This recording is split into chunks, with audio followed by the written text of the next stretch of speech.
Day night, আমরা 24 hour shoot করেছি।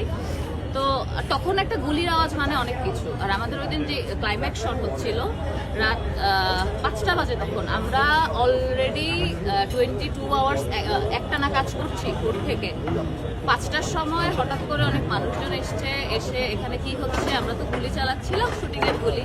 আর আমি পাগলের মতো করে ওই একটা মেক্সি পরে রিহাবের মতো একটা মানুষ, আমি আমার মতো হাঁটতেছি। রাব্বি ভাই এসে জাস্ট আমার নিদ্রা, তুই এইভাবে হাঁটিস না, মানুষ ভয় পাবে, মানুষ ভাববে যে এখানে ভূত হাঁটতেছে।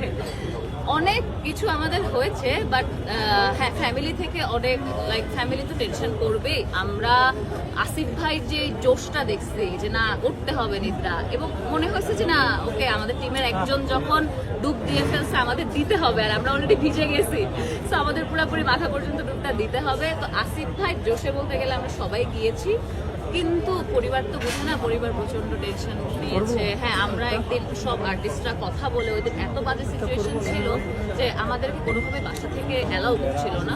তখন আমরা সবাই মিলে যখন ভাইয়াকে বলেছি, ভাই আলটিমেটলি 2টা দিনের জন্য পোস্টপোন করেছিল। তো আমরাও ভাইয়ার দিকটা দেখেছি, ভাইয়াও আমাদের দিকটা সবসময়